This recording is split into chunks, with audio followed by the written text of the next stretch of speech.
I just made a game in about 3 hours, and I'm pretty proud of how it turned out. You can play it at the link on the screen now, or find the link in the description. I wanted to take a little break from post-Nomad development since I've been going so hard on it for the past few months, so I decided to join the game jam.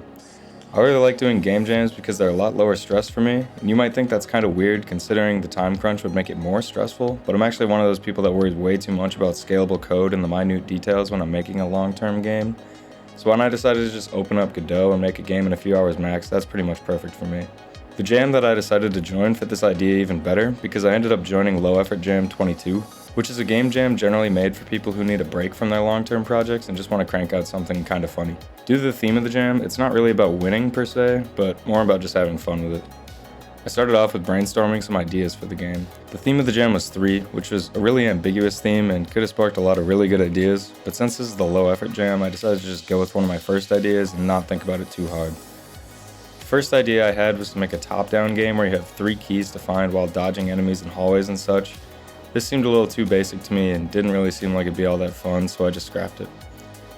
The second idea I had was to make a game about 3 people throwing a ball back and forth. The player would get points for each bounce and a multiplier if they bounced it to another player without hitting the wall first. I figured this would be pretty easy to make with Godot's built-in physics system, so this is the one I went with. The next thing I did was go to coolers.co, the link to that will be in the description, to get a nice looking color palette for the game. Since I'm not planning on making any kind of complex art for it, just having a nice color palette should be enough to make it not look terrible. Since this is a low effort jam, I literally only made one piece of art for it, and all it is a basic circle. And I even reused it for the bouncers because I could just put the bottom halves under the visible play area. With all the prep work done for the project, I hopped right into Godot. First thing I did was create the basic bouncer object and ball object, and each of these were really simple to do considering all the bouncer does is move left and right, and the ball's movement is entirely dependent on Godot's physics system. It did take a bit of messing with the rigid body settings on the ball to get it working how I wanted, but I do like the way it turned out. The movement for the bouncers was actually being a little bit confusing for a second because I was using unhandled input wrong, but once I switched to get action strength instead of get action pressed, it was working exactly how I wanted. I didn't realize until a bit later in the recording that OBS wasn't actually recording the game when I hit play, but at the moment there isn't much to see anyway, and I have that fixed by the time the game's actually working. Once I had the ball balling and the bouncer bouncing, I added in the 2 other bouncers. This was also pretty easy. All I had to do was set the game manager script to receive an input when the player clicked left or right, and then set a value called current bouncer to the next number.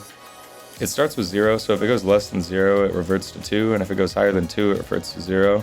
This way, if the player wants to switch over to the opposite end of the game quickly, they can swap the opposite direction to get there quicker than going through the middle bouncer. Next up, I realized I had to have a way to differentiate between which bouncer is currently selected, so I went back to coolers.co to grab a third color for the palette. For this, I just had the game manager emit a signal whenever the current bouncer changes and connected that signal to each of the bouncers in the scene. This wasn't really that scalable, but it didn't really have to be anyway, considering I probably won't ever be opening this project again, so who really cares? Next up, I decided to add in the walls in the game over area. For now, the walls just bounce it back like anything else, and the game over area 2D under the bouncers just prints out game over, but that stuff can come later. For now, there wasn't really any point in playing the game, so I threw in a quick scoring system. I looked up how to check for collisions between physics bodies in Godot, and just make the ball call a function in the game manager to add to the score total. It was also really easy to make it take note of whether or not it was bouncing off a bouncer or the wall by just adding all the bouncers into a group and checking to see if the collider was in that group. If it was, then it would add some score and add to the multiplier. If not, it would just eliminate the multiplier. With score functioning properly, I had to make it display on the screen. I grabbed some fonts from Kenny. I would highly recommend all of his assets. The link to that stuff will be in the description. The first font that I picked didn't work out because the X was shaped very weirdly, but once I switched over to Kenny Mini, it worked just fine. After linking that UI with the score system in-game, it was fully playable. I was considering going super low effort and not even adding in a main menu and tutorial, but I figured it would add a lot of polish for extremely little effort. I also didn't have to add in any other art, I just used the label text for arrows and the already existing circles for the art demonstrations.